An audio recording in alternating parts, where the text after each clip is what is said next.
In 2022, the Ontario PCs won a decisive majority through large vote splitting and lower voter turnout for opposition parties, making the second-place NDP lose seats, the popular vote, and causing their leader, Andrea Horwath, to resign on election night.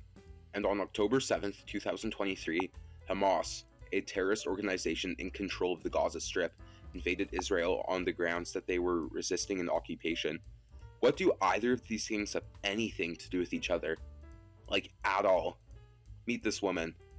Her name is Sarah Jama, and she is the Member of Provincial Parliament for Hamilton Centre.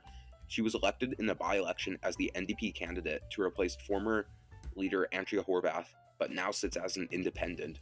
But why? Let's rewind a bit. On election night in 2022 in Ontario, Andrea Horwath resigned as ONDP leader. She sat as a backbencher for a total of 3 months before resigning as an MPP to run for mayor of Hamilton, a position which she won in a tight election. In Canada, when a legislator resigns, a by-election is held in the riding to elect a new member. In a riding like Hamilton Centre, a safe NDP seat, the parties don't put much work in, and whoever the dominant party picks is assumed as the winner. And the NDP picked Sarah Jama. She was a historical pick as a Canadian Somali Muslim who has cerebral palsy and uses a wheelchair or walker for mobility. As a disability rights activist, the party thought she would make a good MPP, and to the surprise of nobody, she was elected, becoming the first disabled person to serve in the legislature. Even though this was supposed to be a historic event, with the young disabled person of color taking office, her candidacy began in a battle. Canadian politicians are generally pro-Israel. The two main parties are pro-Israel. Sure, everything has been flipped on its head since the Israel-Hamas war began in October, but generally both sides support Israel. The NDP is quite split. Some members are quite pro-Palestine, whereas some are more neutral. Even before her election, Sarah Jama was known for her very pro-Palestine stance, speaking at pro-Palestine events and speaking against the Zionist lobby in Canada. These were very much swept under the rug by the NDP, much to the dismay of the opposition. While it was mostly ignored, the Liberal candidate in the by-election tried to make her activism a hot-button issue, but it never ended up taking off in the ultra-progressive riding, and Sarah Jama offered apologies for anyone who was offended by what she said, which by many was branded as Anti Semetic. However, in October of 2023, everything changed.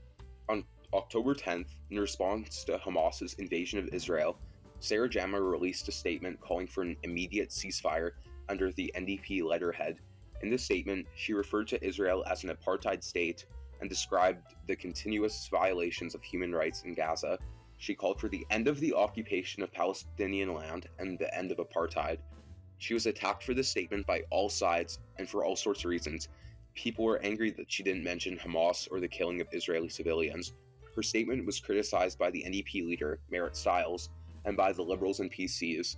Doug Ford released a counter-statement saying that Sarah Jama had a well-documented history of anti-Semitism and that she had hateful views, which in effect called for the rape and murder of innocent Jewish people.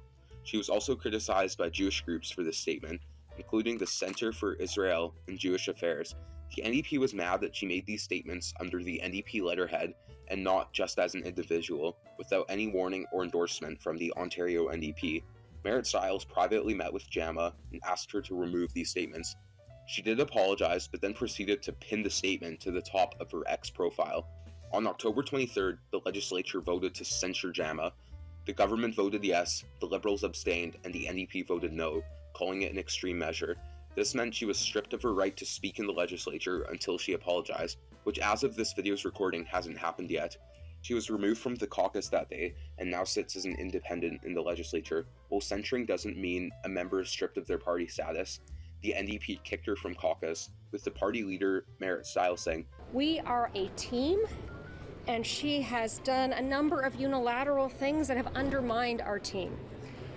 Our caucus and our staff team worked very, very hard and in good faith with MPP Jama so we could find a way forward. But MPP Jama has, chosen not to work with us." Wow, that's a steep change in status, going from a crowned NDP candidate in the by-election to not even being an NDP MPP at all. For the sake of fairness, I think I should mention that there is some public support for Jama. Some NDP members themselves have privately expressed criticism for Sarah Jama's expulsion from caucus. and want her to be invited back into caucus. Many in the media have expressed free speech concerns and disapproval of Jama's silencing.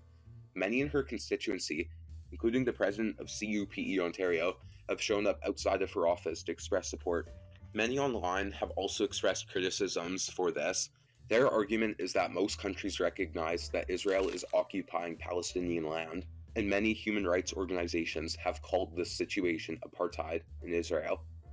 And some would say that she wasn't even cheering on Hamas, she was just calling for a ceasefire, and that got wildly taken out of context. As for Jama, she has embraced and rebranded herself as an independent MPP, as it looks unlikely that the situation will change anytime soon. Some in her riding have called on her to resign and trigger another by-election. Jama has said that she has received death threats even from people not in her riding. What do you think? Is Jama correct in what she has said? Should she resign for her comments? Was the center vote the right call? And what do you think of this Israel-Palestine situation altogether? Let me know in the comments down below. But overall, I hope you guys enjoyed this video. If you guys did, please consider leaving a like and subscribing, as that helps me out a lot. But apart from that, have a good rest of your day, and see you.